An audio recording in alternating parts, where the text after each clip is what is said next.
Bangladesh coast guard দেশের সমুদ্র বন্দর, উপকূলীয় ও নদী তীরবর্তী অঞ্চলে নিরাপত্তা নিশ্চিতে নিরলসভাবে কাজ করে যাচ্ছে। চট্টগ্রাম বহির্নোঙর, মাদক, অস্ত্র চোরাচালান, মানব পাচার, সিসকে চুরি, পাইরেসি প্রতিরোধে নিয়মিত টহল, বিশেষ অভিযান, গোয়েন্দা নজরদারি ও প্রযুক্তি নির্ভর পর্যবেক্ষণ পরিচালনা করে যাচ্ছে।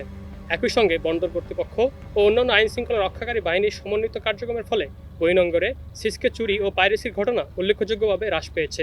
কালার এক্সপার্ট ডার্ক স্যাপ এবং মাইল্ড অন হ্যান্ডস টেকনোলজি সমৃদ্ধ অরিক্স অ্যাডভান্স ডিটারজেন্ট পাউডার আপনার লন্ড্রি এক্সপার্ট।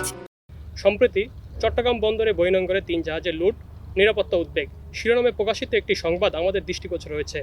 সংবাদে উল্লেখিত 3টি জাহাজের মধ্যে 2টির ক্ষেত্রে কোস্টগার্ডকে অবহিত করার সঙ্গে সঙ্গে প্রয়োজনীয় কার্যব্যবস্থা গ্রহণ করা হয়।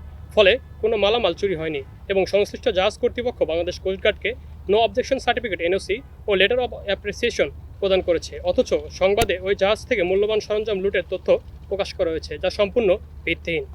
অপর জাহাজটির ক্ষেত্রে চুরির সময় কোস্টগার্ডকে অবহিত করা হয়নি। প্রায় 7 ঘন্টা 15 মিনিট পর সংশ্লিষ্ট শিপিং এজেন্ট বিষয়টি জানালে তাৎক্ষণিকভাবে বোর্ডিং টিম পাঠানো হয় এবং মালামাল উদ্ধারের কার্যক্রম শুরু হয়, যা এখনও চলমান রয়েছে।